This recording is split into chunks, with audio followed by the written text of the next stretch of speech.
Hello अस्सलाम वालेकुम दोस्तों, मेरा नाम मोहम्मद बाबर है और आज के इस लेक्चर में मैं आप लोगों को बताने जा रहा हूं कि हम ऑपरेटर्स को किस तरीके से यूज़ कर सकते हैं। लेकिन सबसे पहले मैं आप लोगों को बताता चलूं कि ऑपरेटर्स बेसिकली क्या होते हैं। मैं उसकी थोड़ी सी डेफिनेशन आपको बता दूं और फिर आपको इसकी कुछ टाइप्स बताने के बाद मैं आज इस लेक्चर में आपको अर्थमेटिक ऑपरेटर्स के बारे में बताऊँगा। सबसे पहले मैं आपको इसको थोड़ा सा इंट्रोडक्शन दे दूँ कि what is an operator. Operator क्या होता है? An operator is a symbol that represent a specific action. एक ऑपरेटर जो होता है वो एक सिंबल होता है जो एक ख़ास एक्शन को परफॉर्म करने के लिए हम इस्तेमाल करते हैं। For example a plus sign is used for addition. जो प्लस साइन है वो एडिशन के लिए इस्तेमाल करते हैं और जो डबल इक्वल है ये हम कंपैरिजन के लिए यूज़ करते हैं। इनकी मैं थोड़ी सी टाइप्स आप लोगों को बताता चलूँ कि जैसे ये हमारे पास कुछ टाइप्स हैं।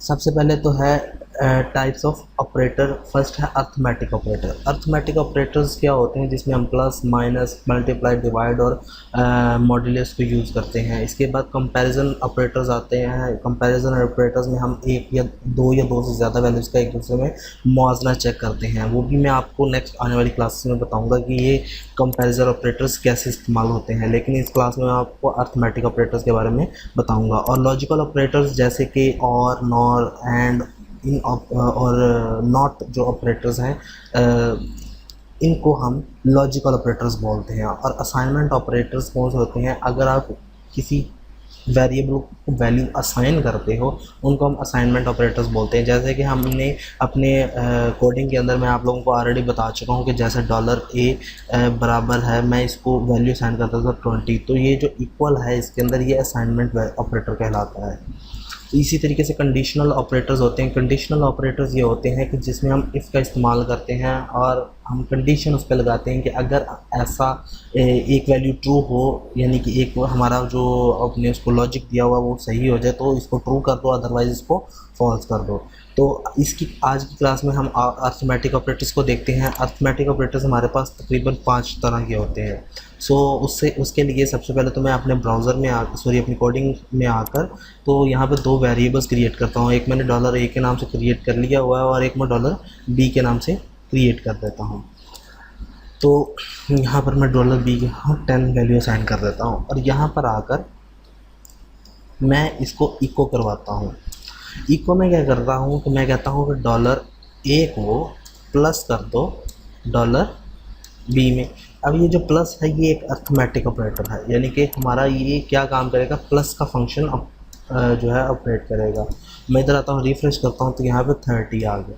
बेसिकली क्या किया उसने? a में b को ऐड किया और हमारे पास आंसर दे दिया। तो a की वैल्यू 20 थी, 10 और 30 कर दिया। इस तरीके से अगर मैं यहाँ पर इको करता हूँ $a माइनस $b तो ये उसमें माइनस कर देगा। मल्टीप्लाई के लिए हम जो यूज़ करते हैं वो है $a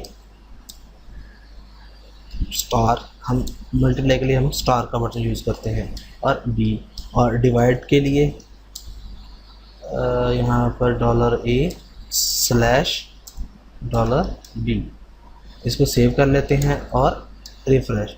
ये आ गया 10, लेकिन इसमें हमने एंटर नहीं दिया, यानी कि ब्रेक नहीं किया, तो हम इसको पहले ब्रेक कर लेते हैं। लेकिन ब्रेक करने के लिए जैसे कि मैंने आपको पहले बोला था, अगर मैं यहाँ पे BR का टैग लगाऊंगा तो हमारे पास एरर रिटर्न करेगा ब्राउज़र, क्योंकि ये हमारे पास एक HTML का टैग है और ये हमारे पास वेरिएबल्स हैं, तो इनको हमें कंकैटिनेट करना होगा। तो मैंने पहले बताया था कि जो HTML की वैल्यू है या स्ट्रिंग वैल्यू उसको हमें डबल कोट्स में लिखना पड़ता है, और अगर डबल स्ट्रिंग और वेरिएबल्स को एक साथ इकट्ठा करना है तो हमें यहाँ पर डॉट कंकैटिनेट यूज़ करना पड़ेगा। मैं रिफ्रेश करता हूँ, यहाँ पर करता हूँ तो यहाँ पे हमारे पास 30 आ गया है। इस तरीके से इसी चीज़ को मैं कॉपी करता हूँ और इन सब में पेस्ट कर देता हूँ। ये चीज़ आ गई। अब यहाँ पर इसने इसको प्लस किया, माइनस किया, मल्टीप्लाई एंड डिवाइड। प्लस किया 30 आया, माइनस किया 10 आया, मल्टीप्लाई किया 200 डिवाइड किया 2 आया। लेकिन इसके अलावा एक और चीज़ होती है हमारे पास, मॉड्यूलस। मॉड्यूलस किसको बोलते हैं? ये बेसिकली हम यूज़ करते हैं रिमाइंडर के लिए। मॉड्यूलस बोलते हैं हम रिमाइंडर के लिए। रिमाइंडर क्या होता है? जब आप किसी चीज़ को किसी पर वैल्यू पर डिवाइड करते हो तो आपके पास अगर कोई रिमाइंडर बचता है, वो अगर आप उसकी वैल्यू लेना चाहते हो तो आप यहाँ पे लिख सकते हो। यानी कि अगर मैं $a को डिवाइड करता हूँ और सॉरी उसका रिमाइंडर चेक करता हूँ, रिमाइंडर के लिए हम परसेंटेज की जो साइन है हम उसको यूज़ करते हैं और यहाँ पर आके $v कर देता हूँ, तो सॉरी $v। तो इसका आंसर जो आएगा वो 0 आएगा, क्योंकि अगर मैं 20 को 10 पर डिवाइड करता हूँ तो इसका रिमाइंडर 0 ही बचता है। यहाँ पे अगर रिफ्रेश करता हूँ तो देखें इसका आंसर 0 आया है। लेकिन अगर मैं इसकी वैल्यू 22 कर देता हूँ तो इसका मतलब ये है कि जब 22 के ऊपर 22 को 10 पर डिवाइड करेंगे तो 2 हमारे पास रिमाइंडर बचना चाहिए। तो रिफ्रेश करता हूँ तो यहाँ पर 2 आ गया। सबकी वैल्यूज़ इसलिए चेंज होगी क्योंकि मैंने इसकी वैल्यू चेंज किया, तो सब में $a जो है वो उनकी वैल्यू चेंज हुई। तो हमारा जो रिमाइंडर था 2 बच गया और बाकी वैल्यूज़ जो है वो आप लोगों के सामने है।